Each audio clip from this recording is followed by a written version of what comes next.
Le guide touristique est un acteur clé dans la promotion du tourisme. Il est l'interface entre les sites et les visiteurs. Venus du département du littoral, ces guides vont renforcer leurs capacités en ce qui concerne la communication avec les touristes.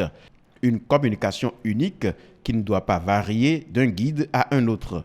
Un guide ne doit pas dire n'importe quoi sur le site et l'autre viendra dire ce qu'il veut.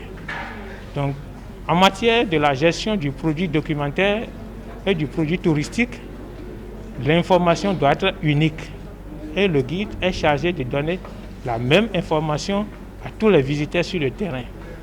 Il est chargé aussi de la préservation de la collection, du site, du patrimoine et de l'encadrement de tous les visiteurs, autrement dit les touristes qu'il a accompagnés sur le site. Donc un monument ne doit pas changer de communication de tel guide à tel guide. Séance de renforcement de capacité avec des thématiques bien élaborées. Je suis confiante et je suis sûre que cette formation va nous apporter beaucoup de choses à mes collègues. Parce que chaque jour, il faut améliorer ce que nous faisons. Et nous devons accompagner ce gouvernement qui a beaucoup d'ambition pour le développement du tourisme dans notre pays. Le guide, en fait, c'est tout. C'est le guide qui vend en vérité la destination. Le guide, c'est une bibliothèque.